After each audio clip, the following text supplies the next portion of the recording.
What is up, guys? Welcome to Vintage Genetics, where it is all about classic bodybuilding. And today, as you can see, is a back workout with a subscriber.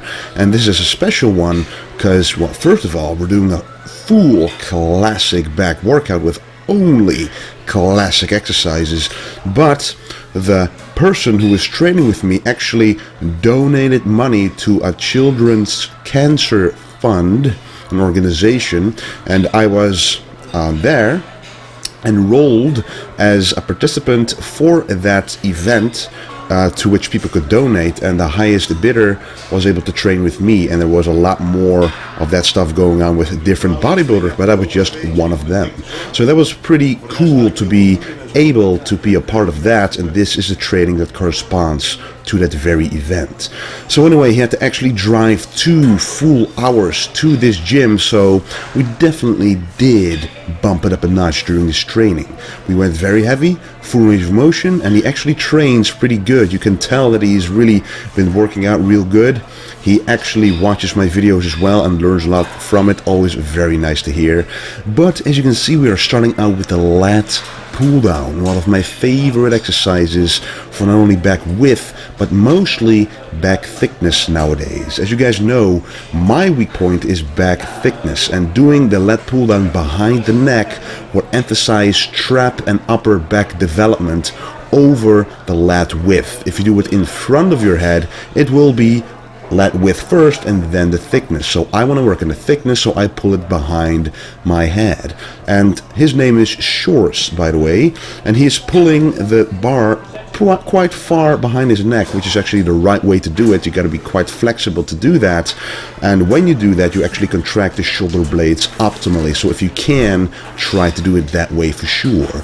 And then we went on to do the small grip pull down, and to me, that is the ultimate combination between the back width development and the back thickness, because to me it's kind of literally a combination between the lat pull down and the seated row, because you're sitting in a position that you're not completely upright, so it's kind of a rowing movement, but at the same time you are pulling it down from the top, so it's a pull down / row movement in my honest opinion. Especially when you do it the right way, you will feel the stretch in your lats for the width at the top, and you'll feel the contraction in your back, in your mid and upper back for the thickness at the bottom. So what you really want to think about when doing an exercise like this is not the amount of kilograms or pounds you can pull down, but actually the way of performing the exercise. So what you want to do is you want to pull the weight down with your elbows and not your arms. It'll probably look the very same if you record both versions, but trust me, the feeling in your back is so much different.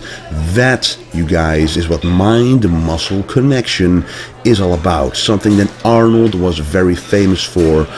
Mind-muscle connection is everything what bodybuilding is about. If you don't have it, you cannot contract the proper muscles, you can connect with the muscles you want to train. It should really be envisioned in your mind. So when pulling with your elbows, you will contract more and different back muscle fibers, and it will be more difficult as well. So the weight that you're used to might all of a sudden feel quite difficult to pull. And the same goes here at the seated row. And this is a quite nice little handle that I'm holding right there. It is not the most narrow one, but also not a wide one, so it's one in between. But because of the shape of the handle, I can pull it, I can pull my hands beyond my waist, so you can really pull it very deep into your back, contracting the back to a maximum. So this is a true rowing movement for the lower lats and the back thickness in the lower back, and that is really what I want to work on as well. That Christmas tree, those spinal erector muscles need to grow beyond imagination, so that on stage they will show and they will be a strong point rather than a weak point. From a classic back workout, what cannot be missed? A barbell row. We had to do this with a smaller barbell because the large barbell was in use, but this barbell is still pretty nice. As long as it's straight, you can pretty much do the same exact movement, but just with a little less kilograms, a little less weight, as the barbell doesn't weigh as much. Well, what you want to do is drop the bar down, stand about 45 degrees, so 90 degrees actually turns it into a bent over row instead of a barbell row. I really like to, dissect those two exercises, really make them different. So this is a barbell row. You're able to pull more weight compared to a bent over row. So what you want to do is drop it past your knees, at least get the stretch in the entire back. Don't neglect that full range of motion, and then pull it towards your belly button, or when wearing a belt, pull it towards your belt and really try to touch your lower abs with the barbell. The moment that it's becoming too difficult to touch your belt or your lower abs, it's too heavy of a weight, so you gotta lower it down. And in my opinion, a lot of people go way too heavy on an exercise like this. Even if you do it 45 degrees or parallel to the ground, no matter how you do it, you cannot really go extremely heavy if you want to do it the correct way, with the correct range of motion, the correct form. Only Ronnie Coleman can do that and still develop an amazing back, but hey, we all know that he right now doesn't really have a comfortable experience in terms of his back right now. So always stay with a full range of motion and with a weight you can do, because your muscles have no idea how much weight you're pulling. They only feel the amount of effort they are exerting. So make that effort count. And then the last exercise for the pure back, to really stretch out those muscle fibers after getting a nice pump from the previous exercises, is the famous dumbbell pullover. One of my favorite exercises to do. With this one, the heavier you can go, the better, while of course maintaining form. You don't want to use your triceps to move the weight, because a lot of people like to do that, kind of turn into some kind of tricep extension.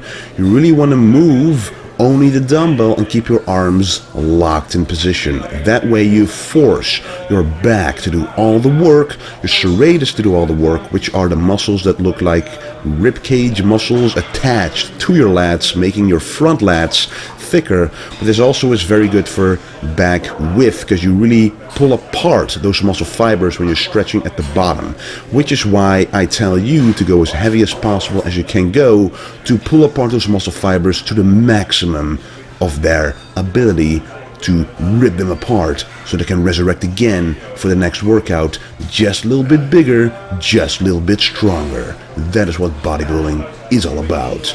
And usually, as you guys know, I like to combine the rear delts with back, because you already worked the rear delts, especially when doing rowing movements and lat pull downs behind the neck. You really worked the rear delts already. So to finish them off, we are doing one exercise like this one, the reverse flies, or the rear delt flies with dumbbells.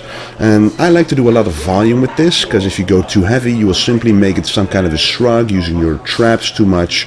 So if you go nice and light, you will be able to contract those rear delts without actually activating too much of the traps. And that is why volume is important, to really be able to do a light weight but still drive enough blood into that muscle. Because to me, when you are able to get a pump in a specific muscle, you are able to make it grow by driving nutrients to that muscle, as long as you destroy it, giving your body the signal to make it grow for next time.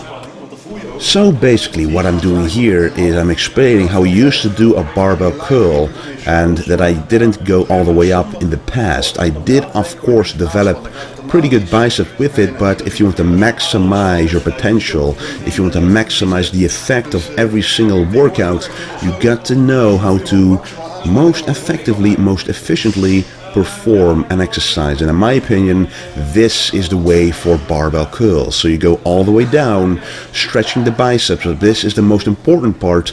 You go all the way up. And if you look at my arms, they don't stay completely straight. It actually looks like my front delts are helping my biceps, but this is not the case. Just try it with an empty bar, guys. Just try it. Promise me and trust me that you will. Because if you do, you will automatically go upwards in the exact same way that you see here. You will move your upper arm in order to contract the bicep to a maximum of its ability. Your body is not a rigid machine. It works in different ways, so you cannot expect it to move in a perfect straight line. Muscles work together automatically, so if you want to fully contract the biceps, you will automatically pull your upper arm forward a little bit in order to do so, and this way you don't have to go as heavy, because as you can see, it is already getting quite difficult to curl this barbell while there is not a lot of weight on it, while my biceps aren't the smallest. So this is the way that you can actually, find out whether you're doing an exercise correctly, if it is getting more difficult while feeling all the tension in the exact muscle that you are training. Because basically what you're doing is you are extending the range of motion, and by extending that, you extend the time under tension. And we all know that time under tension is one of the causes, one of the rules of making your muscles grow, of hypertrophy or hypertrophy, however you want to say it. So you extend the time under tension, therefore actually extending progressive overload on some parts of the movement, because you're not used to doing that weight at the very top of the movement. So every time you go heavier, you will get a signal of, whoa, what is happening here, guys? I'm feeling an incredible contraction where I never felt it before with this weight. So let's make those muscle fibers grow. That is what you want to happen. And then this exercise, one of my favorites to build the bicep thickness from the front, the rope hammer curls. So if you look at my biceps closely, if you dare, you can see a bicep split on the side, and right below it there is the brachialis. That is the muscle that actually pushes underneath your biceps and beside it, as you can see, and if you develop it enough, you will actually make the bicep wider and look thicker, more 3D from the front.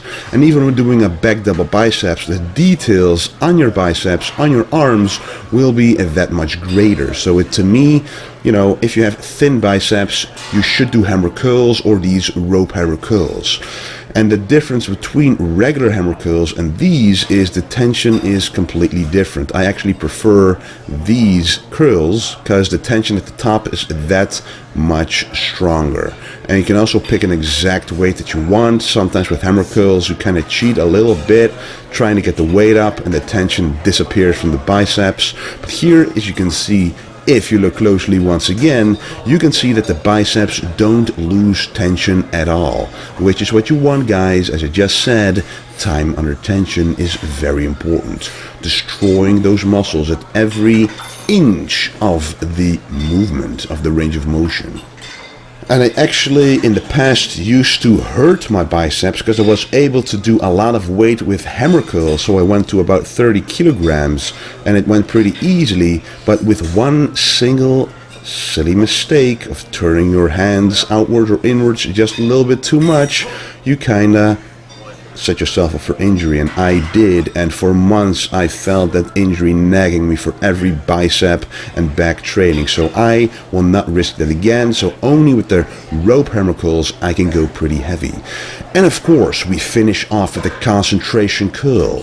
So we started off with a basic bicep builder, then we did a bicep thickness builder, and now we're doing a bicep peak builder. And that is how I like to design my bicep workouts, to really hit every single angle that you can, so you hit the outside of the head, the inside of the head, the brachialis, and the totality of the biceps, doing as much weight as you can with as good form as possible. That is how you make muscles grow, you guys.